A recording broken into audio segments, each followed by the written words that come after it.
With 8 days remaining until the Ancient Gods Part 1 DLC, I wanted to take a look back at Doom Eternal, by far my favorite first-person shooter of the current generation of consoles.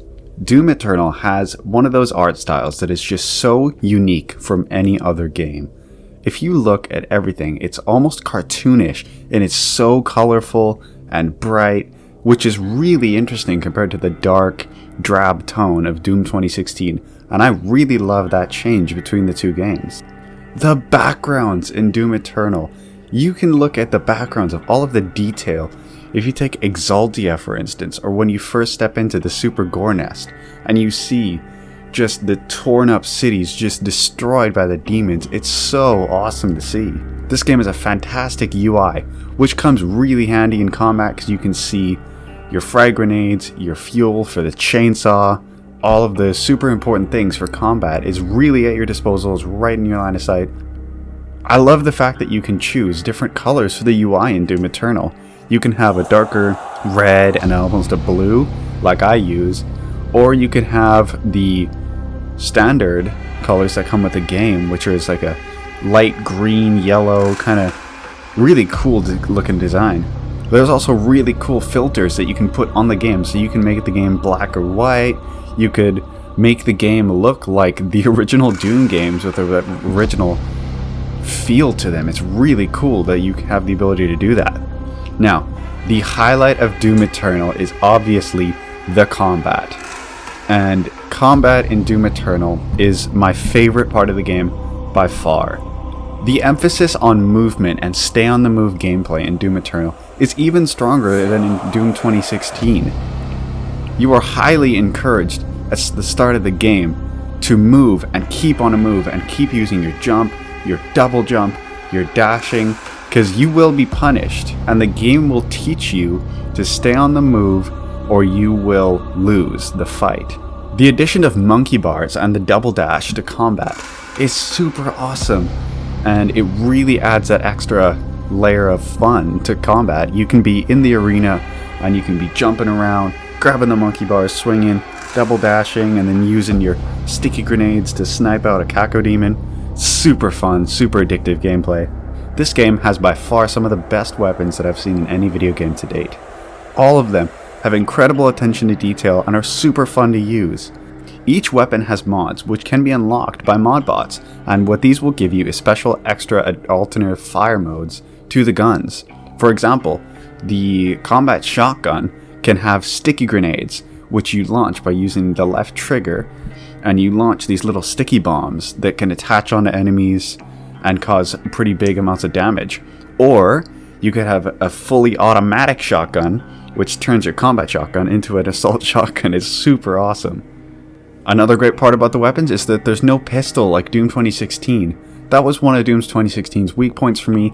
I did not enjoy using the pistol. I felt it was a really weak weapon and almost like a punishment when you didn't have any ammo, and the fact that it's gone in Doom Eternal is a really great decision in my opinion. Now, the Doomslayer suit itself has a bunch of really cool upgrades that you can do to it. You have your frag grenade and your ice bomb, which can be improved by using Praetor tokens to improve the damage of your frag grenade, how far the damage radius blast is, or the ice bomb. You can improve that as well to increase how long enemies will stay frozen, and all sorts of other really cool abilities like that. You can also use Sentinel crystals, which you can route towards health, armor, or ammo, and it will increase those every time you get a Sentinel crystal. I highly recommend searching the levels for Sentinel crystals, as they really help make combat easier for you by improving your Praetor suit. Now, the demons themselves and the glory kills in this game are so fun. The demons themselves are really awesome, and I feel like at the end of the game, the variety in enemies that you have to deal with is amazing. There are so many demons in this game, and each one of them has its own weaknesses that you can explore in the codex, and you can find out the easiest ways to defeat each demon, and that's really cool to see in this game. Glory kills are back from Doom 2016, and I'm glad to report they are even more fun than in 2016. They are way more brutal, there are way more of them for all of the enemies, and some of them are really funny, super cool to see, just brutal and gross in the best possible way. Having to use the chainsaw to pick up ammo in Doom Eternal is one of the strongest points of combat for me. You really have to learn ammo management, or else you will have a hard time in Doom Eternal. You really have to be on the game, ready to chainsaw before you run out of ammo. You know, you gotta really think in advance. As soon as you get your ammo to halfway, start thinking about getting a chainsaw as soon as you can, so you can keep your ammo fully stocked and ready to fight. The collectibles in Doom Eternal are one of the strong points for me as well. There are tons of them that you can pick up throughout the levels.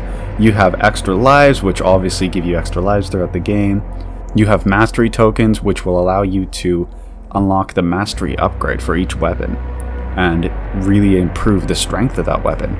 You have codex entries, which will give you some of the background of the Slayer and the map that you're in, and some of the background on all of these demons and everything. It's really cool and awesome. You can spend tons of time in the codex just learning the lore of Doom. The toys that you find throughout the level are also really fun, as well as the albums, which will show up in your Fortress of Operations, the Fortress of Doom.